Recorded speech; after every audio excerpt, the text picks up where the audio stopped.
तैयार है देवर जी। भाभी सोना कि अपने हाथों से बेटा जैसे देवर को कैसे कत्ल करूंगी देवर जी।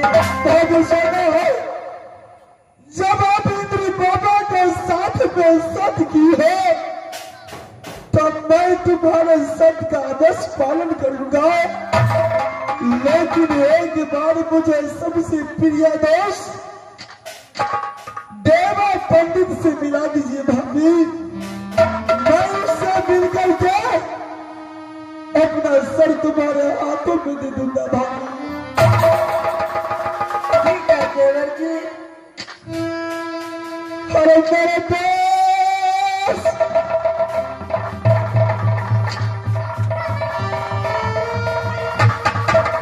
बोले मैं दोस्त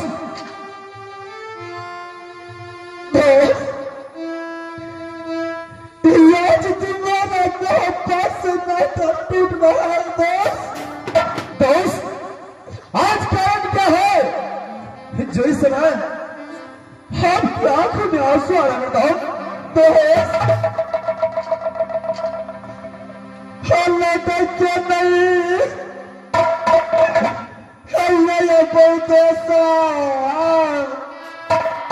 हम मोहब्बत से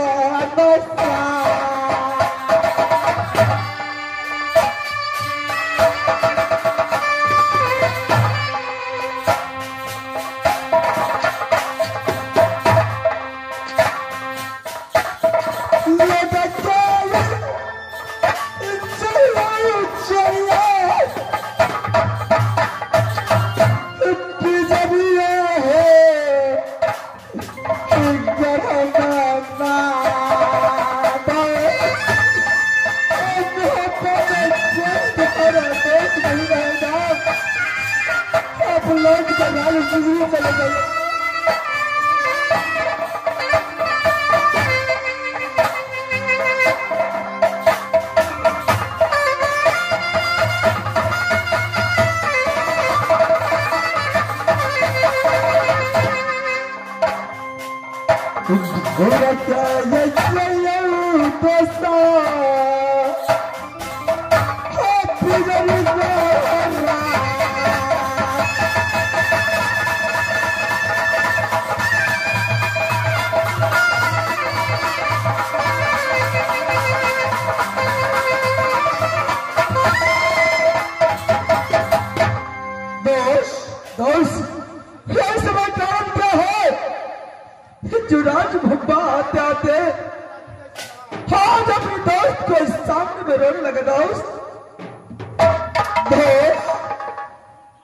राज इंद्रासन से चल के इंद्र बाबा आया था। अच्छा भाभी सेना को धोखे में सत करवा करके उससे विदल सिंह का सर मांग लिया था। इस समय बाबा इंद्र ने आपको सर मांग लिया है।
क्या भाभी सोना को सती करवा करके कौन है दोस्त? आपके सर मांग जाए दोस्त, कौन है दोस्त?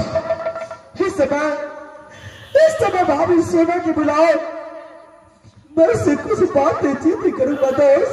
ठीक है दोस्त, मैं इस समय भाभी सोना की बुला रहा हूँ। भाभी सोना,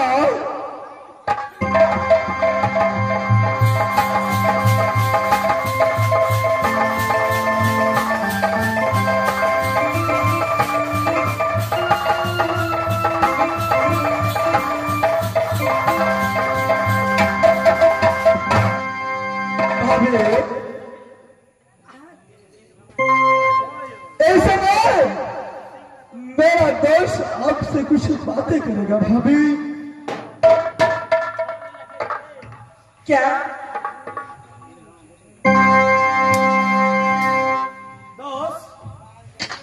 भाभी सोना आ चुकी है, ये भी बताना है भाभी को।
भाभी सुना, जिस समय आज भगवान क्षेत्र में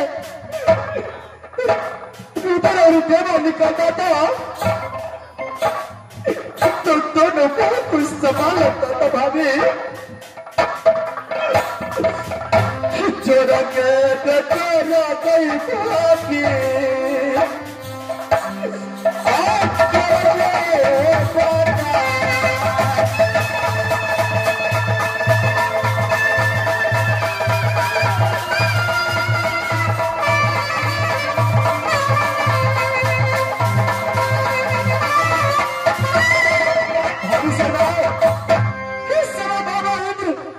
मेरा दोस्त को सर मांगा है। हाँ देवर जी। भाभी, हाँ निकालो चंद्रहास तलवार।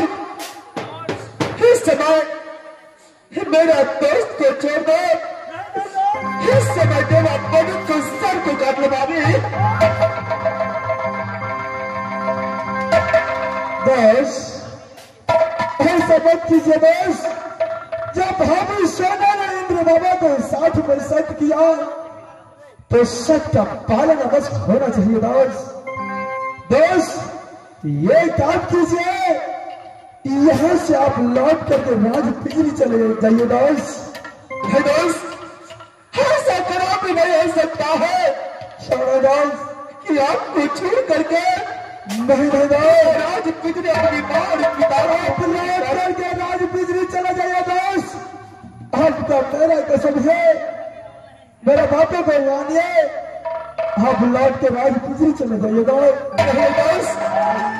मुझसे ऐसा खराब भी नहीं हो सकता है। मेरा बातों को मानिए, आप लौट कर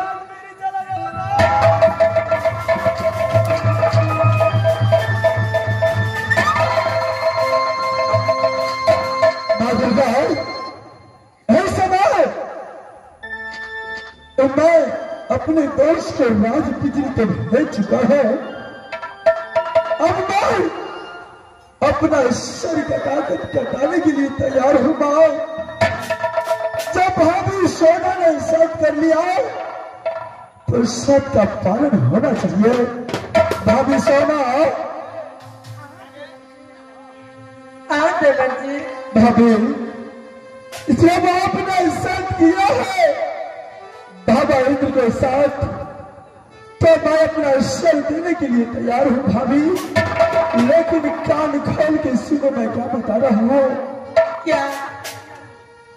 ये बात न तो नारी मोरे घरवाली को पता चलना चाहिए, न तो बेटा इंद्रजीत को। अगर मालूम पड़ गया बेटा इंद्रजीत को कि मेरा पिताजी दुनिया में नहीं है, तो दुनिया संसार में पागल बन के घूमेगा भाभी।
तुम्हारा भैया